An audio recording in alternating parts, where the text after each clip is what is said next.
Hiya, I'm Sam, and welcome to the IPR Game Room. Today we'll be discussing Relics. Relics is a group role-playing game about angels, or, as it says on the cover of the book, a group role-playing game of angels, written by Steve D. In the setting of Relics, God has closed the door to heaven, trapping the angels who had fallen to earth on earth without their holy guidance, or the guidance and dominions of the heralds, or the original powerful angels. The main difference between Relics and other RPGs is that Relics uses a tarot deck instead of dice as a random number generator.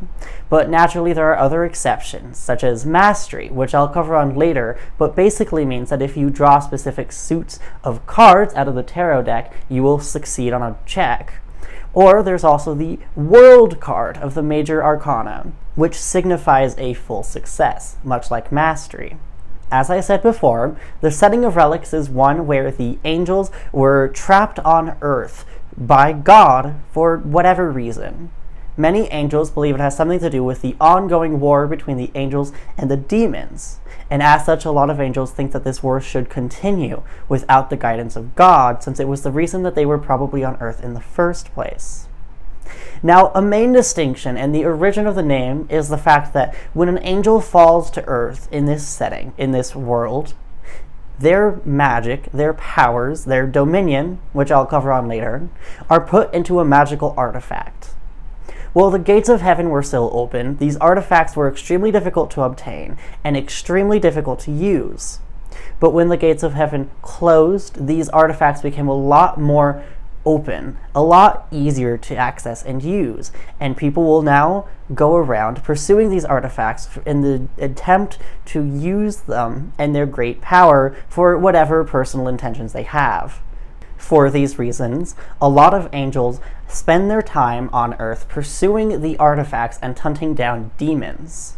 A main distinction between Relics and most other RPGs that, truth be told, I actually didn't really like at first, but quickly warmed up to as I read more about it, is the fact that your character is randomly generated, or at the very least, created throughout gameplay, meaning that the players have no idea how their personas or player characters will come out until they have finished an entire game, because your characters will grow and develop quickly as an active part of the character creation process that occurs during actual gameplay.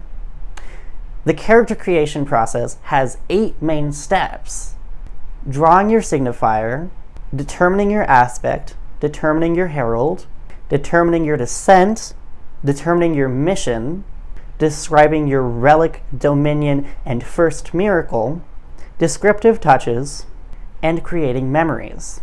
I'll be briefly discussing each of these in turn, to help further elaborate the mechanics that use this game without fully revealing the entire setting and beautiful intricacies of this wonderful game.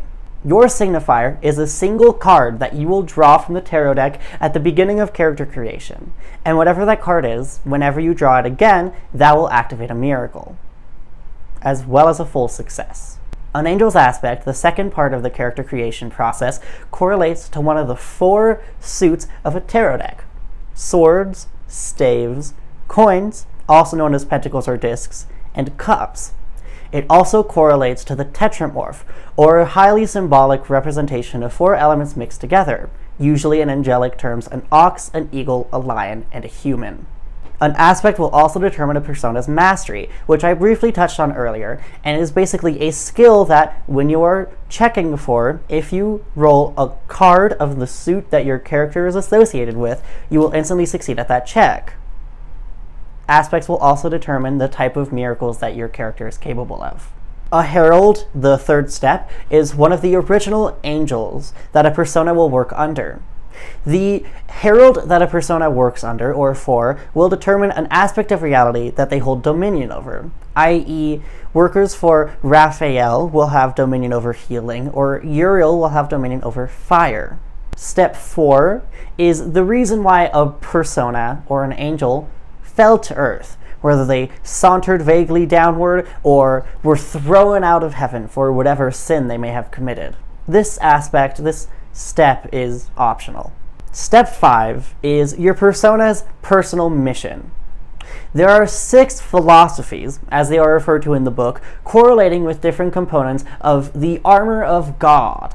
Each mission is associated with the goal that those angels aspire towards. Many angels aren't associated with one of these 6 missions, and the book actually provides a variety of options for how these missions could affect the angel or what else they could pick. The next step is determining your persona's relic, dominion, and first miracle. Now, a dominion is determined by your herald, i.e. Raphael having healing and Uriel having fire. But an angel's dominion is what is stored inside of their relic. The great power of an angel over their dominion is what gives these relics such vast strength and power, and why so many people in this world want them. Because your angel will most likely start the game without their relic, they will have limited access to their original power. And this is your first miracle.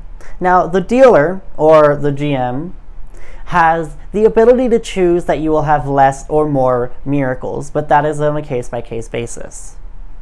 Normally, your first miracle will be a first-level miracle under the types of miracles that your aspect is capable of using. Next, and second to last, is the optional step of descriptive details such as gender, age, experience, appearance, etc., etc. And the last step of designing a persona are the memories. Each persona will start with 3 memories: a memory of themselves, a memory of the persona of the player to their left, and a memory of the persona to their player on their right. You will develop more memories as the game goes on, which is where a big aspect of the ongoing character development occurs. When it comes to actual play, it will be broken down into scenes. The dealer has final say on when a scene ends or begins, but a scene will usually be broken down into a unit of dramatic gameplay, as it is described directly in the book. The players will take actions during scenes, as you do in most RPG-style games, and the player and the dealer will decide whether or not the player should draw to determine the outcome of that action.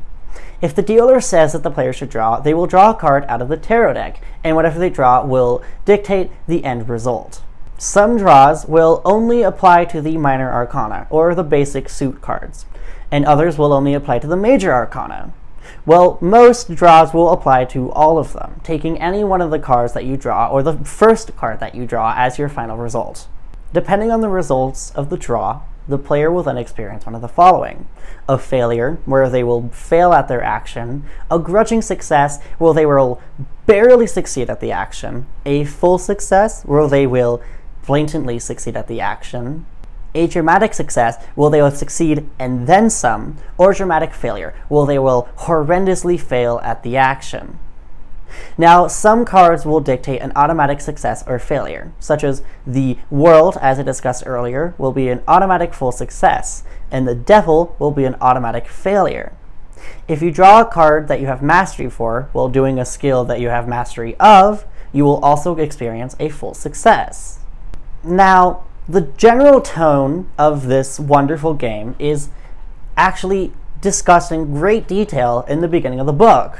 But to summarize it, the tone will be dictated by the players and the dealer and the type of game that they play, both through random chance and their own active choices.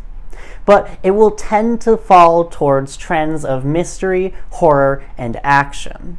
All in all, I think that Relics is actually an amazing game with a unique character creation concept and a really fun system of random generation.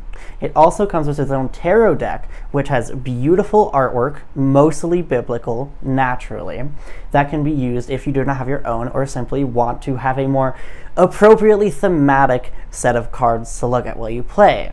Relic and its companion deck are both available through the IPR website, linked in the description below, as always. Make sure to subscribe to our channel and give this video a big thumbs up. Make sure to also follow our Facebook, Instagram, and Twitter, as well as the monthly newsletter. It has all the news you could possibly want about what's happening at IPR, and it's sent out once a month, so it won't clog your inbox. That's all for today's video, and remember gamers, now that the gates are open and your relic is free, what will you do? Which path will you choose? Will you carve your own path or follow in the footsteps of someone else?